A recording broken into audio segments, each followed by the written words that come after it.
Mirror, mirror on the wall. Why am I so ugly? Oh, that's Snow White. That's not... It's the wrong one. What is up, Flick fans? Welcome back to my channel. Today we're talking Maleficent, or as I've been calling it, Maleficent. Mistress of Evil, I need you in the comments section. Have you seen this movie? Were you looking forward to it? Let's talk about it. So this movie stars Angelina Jolie, as the previous did. Austin, how do you feel about the first Maleficent? Well, I don't think I like it as much as the hardcore fans of, I guess, this franchise at this point. But I didn't hate the movie. I thought it was, it exists. For what it was, I guess it worked for audience members, and it did well enough, and I think people liked it enough. It did warrant a sequel, and now we have it. It's Mistress of Evil, and we're adding Michelle Pfeiffer to this film, and that's the big face-off that everyone is talking about. It's Angelina Jolie versus Michelle Pfeiffer. And here's what I'll say about this film.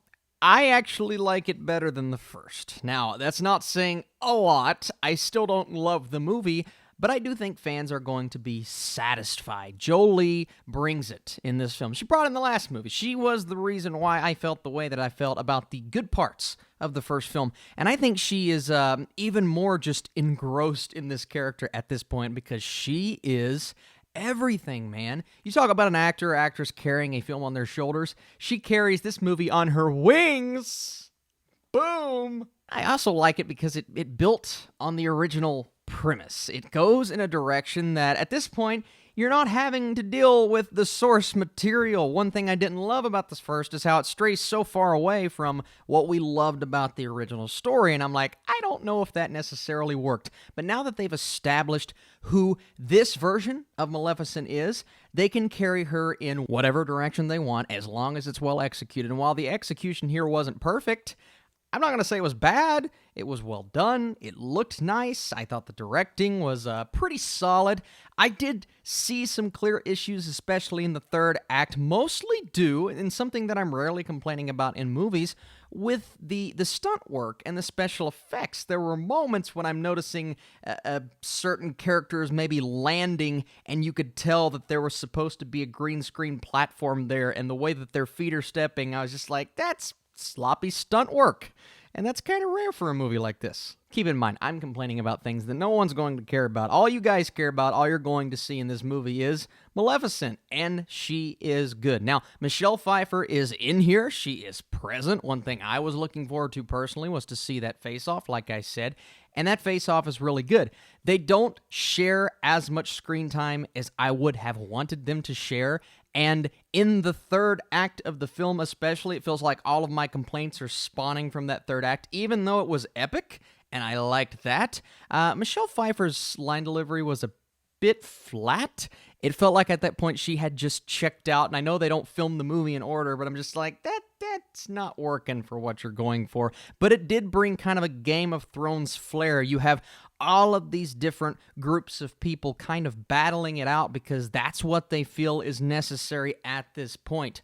All I want as an audience member is peace, but all they want is war. So this is an epic kind of Game of Thrones level third act that really brings it in the action category. Now, some longtime fans aren't going to love that because that's not why they're watching Maleficent, but I actually appreciated it because it took this movie in way more of an epic direction than I was anticipating. You have Elle Fanning returning, who is great. She's even better in this film than she was in the first, and two people that popped up, I'm like, what? Ed Skrein and Chiwetel Ejiofor? Chiwetel Ejiofor? Didn't even know he was in the film. He pops up, and I'm taken aback by how good their performances are. Everyone brings it in this movie. They did not just sign on for a paycheck. Is the plot predictable? For sure. Now, at first, is where they're going with the character of Maleficent predictable? No. And I liked where they were trying to take this story. That was nice. But once you realize what you're in store for, then you're like, well, I can see this coming and that coming.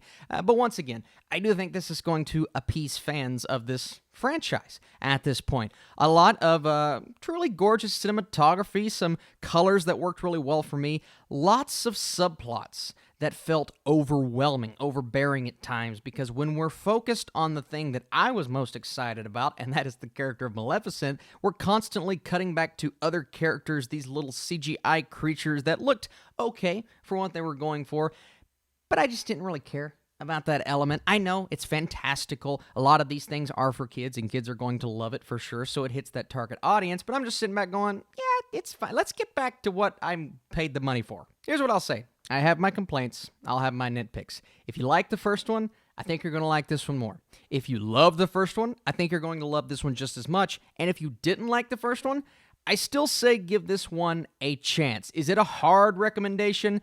Not necessarily. I saw it because I had to review it, but I ended up walking out going, well, at least it was better than the first. And as someone who is not a fan of this franchise, I can't say it's the worst thing I've seen all year. I'm going to go 58% for Maleficent, Mistress of Evil.